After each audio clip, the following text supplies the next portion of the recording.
For Vlog 63, I am back once again in Phoenix to watch my 49ers take on the Arizona Cardinals. I'll explain exactly why I made the trip later on, considering I have admitted I don't like paying to go to NFL games because it's better on TV generally. I'd rather use all that money that I would spend on other sporting events on Golden Knights tickets, which I will do when I go to LA on November 16th. But for reasons you'll hear later on, I made an exception this time around. Talking Stick Resort is one of my favorite places to play, and I didn't waste much time before jumping into a game. I sit down and look at Ace 10 of clubs and raise to 20. I pick up 2 callers and then get a flop of Ace Jack 10 with 2 spades. It checks to me, and I bet 40 with top and bottom pair. I get 1 fold and 1 call. The turn comes the 4 of hearts. It's a good card for me. I want to bet enough to encourage his draws to fold, but not too much where I'm getting all of his aces to fold as well. I bet 110, and he does fold pretty quickly later on. He went on to say that he had pocket queens, which was a bizarre way to play them by not re-raising pre-flop.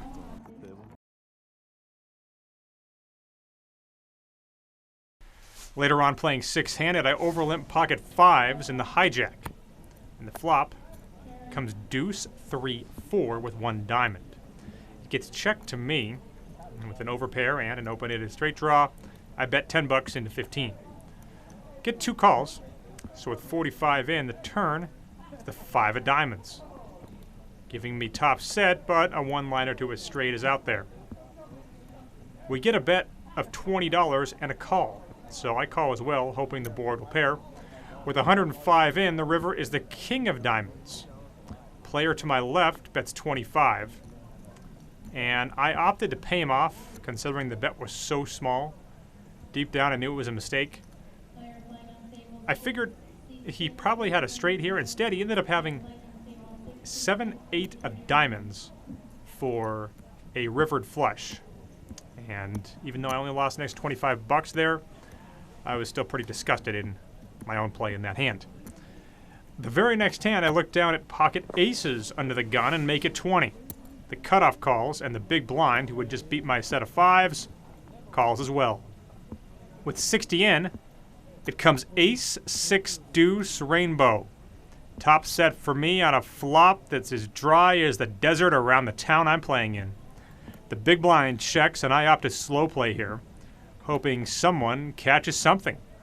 The turn's the queen of hearts. The big blind then bets 25. I raise it to 85, and he 3-bets to 225. So the question becomes, is there any value in slow playing again? I figured that a river heart would kill my action against a lot of the hands that he could have, which I didn't think there were many. So I opted to think that he did already have a pretty big hand, and I 4-bet it to 500, causing my phone to fall down with no support. He pretty quickly declares that he's all in, so we have a $1,600 pot, and I currently have the nuts. The river ends up being the king of hearts, but that doesn't matter, as he shows pocket 6s for a flopped set as well, so it is set over set, and we take down a pretty nice pot.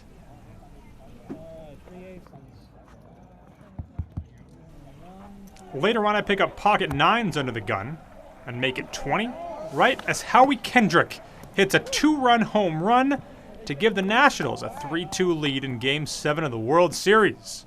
I end up getting a call from the low jack. The hijack, who had been playing very aggressive, 3-bets to 75. I'm never folding here, and neither was the low jack. So with 225 in, it comes king 7-3, 2 diamonds. I check, the low jack checks, and the hijack bets 65. He could have flopped top set here and be trying to get me to raise, but I didn't think so. I figured it was weakness a lot of the time, so I elect to call and hope the low jack goes out, which he does. So with 355 in, the turn's an offsuit deuce, and I check. He ends up checking behind, and the river is another 7. It goes check, check again, and I win against his ace-queen. Shortly after that, I ended up watching the Washington Nationals win Game 7 of the World Series while at Talking Stick, a cool room to watch any sporting event in with the TV setup that they have there. All right, first session in the books here at Talking Stick, and the first win in the books, booking a $781 profit. So the run good here at this particular location continues, at least for today. Obviously that set over set hand accounted for most of that winnings. I did incorrectly lay down a flush in a spot that I didn't get on tape that would have made this a real nice day if I'd found a call there. It was a three-way pot, and one guy had an ace blocker, and he decided to make a really spazzy bluff. And I ended up getting away from a 10-high flush incorrectly. And the guy was called by a guy with a 5-high flush. So it was kind of a weird spot, but part of that, I think everything pretty much went according to plan. So let's hope that things can continue tomorrow, and the Niners can hopefully get a win. Make this trip really good.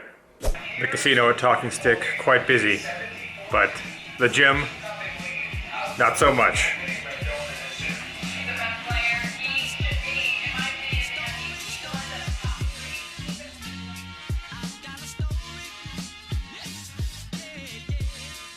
We fast forward to day 2 of this trip, and on the very first hand of the day, it got insane. I opened 7-8 of clubs to 15 in the cutoff. The small blind 3-bets me to 50, and the big blind calls him. So with position and one of the best suited connectors, I make the call as well. With 150 in, it comes 5-3 deuce, all clubs. The small blind bets out for 75, and the big blind calls. So I'm loving this. I'm definitely going to raise here. I make it 200. The small blind quickly calls, and the big blind doesn't waste any time and calls as well. So with 750 in, the turn is the 7 of diamonds, and it gets checked to me once again. I opt to bet $275 here, less than half the pot, trying to make sure that overpairs with clubs continue on. And sure enough, they both call. The river is the jack of spades, not changing anything. And again, it gets checked to me. We have a $1,575 pot here. Can I really just check back an 8-high flush in case one of these guys is slow playing? I didn't think it was too likely that either one of them was. The small blind had 3-bet the first hand of the day. Seemed very likely that he would have a hand like pocket aces with the ace of clubs. The big blind, an OMC, I figured probably had a set. And the board didn't pair. I'm good there. I also figured if either one of these guys somehow did have a higher flush, that I would have heard from them earlier on and seen a raise to try to get the ace of clubs out of the hand. Now, the small blind could have ace king of clubs and be slow playing it the entire way, but would he really risk me not betting the river so he could check raise? It seemed unlikely. It just felt like I almost always have the best hand here, even though I only have an 8-high flush, and even though we're against 2 opponents. So I settle on a very small bet of $300. The small blind hems and haws for quite some time, and finally makes some sort of speech to himself saying, am I really going to get brutalized this bad on the first hand? Making me even more convinced that I had him beat. He calls, and the big blind quickly folds. So I show my hand, and he shows 9-10 of clubs. Now, I have 3-bet 9-10 of clubs before in my life, but I know that I have never been fortunate enough to flop flush over flush and have a perfect run out in a 3-way pot and have everything go my way to the degree that he did. So you'll have to forgive me for not vlogging any more hands that day, booking about a $1,000 loss and heading to State Farm Stadium. I guess this place is now called State Farm Stadium. Obviously where I'm checking in from for Niners Cardinals. What ended up happening was I got a buddy who has significantly more money than me, and he free rolled me going into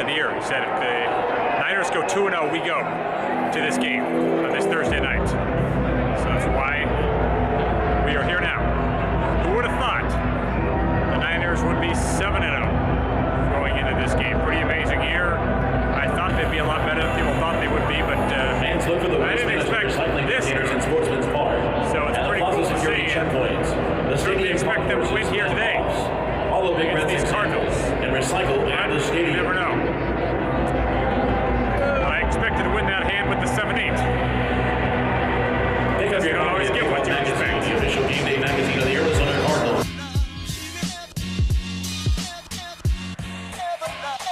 Once again.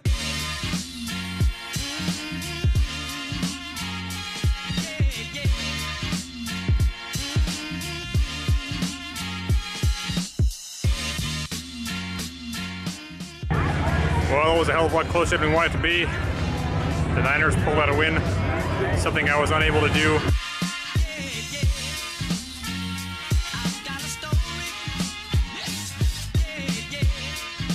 Checking in one last time from Talking Stick. Got to get a couple of cacti in the shot here. Booking about a $200 loss for the trip, but love coming down here. Love staying here. Had a chance to run into a couple of people that I saw last time that I remembered. We have Joe, real nice guy that lives here. And we got Barb, an OWC, who's extremely nice and very well known. Knows Yukon Brad Booth from when he used to play here, who's a friend of mine. So cool to be here, and we'll definitely be coming back at some point. It's kind of like Reno, where you have a community of players. They all know each other. They all play against each other all the time. Here, there's just more of them, obviously, than Reno. And there's more games and kind of a weird structure with the $500 betting limit that applies. And then the 4-bet cap. You can only put in 4 bets on any given street. So it's kind of weird there. It doesn't come into play all that often, but there's one difference and one unfortunate difference here of Arizona. But it's still, if I didn't have my job in Reno, if I just played poker full time, this is where I'd be. That's for sure. That'll wrap it up for this edition of the vlog. And to catch playing home. As always, if you haven't hit the like and subscribe buttons, do me a favor. Give those a click.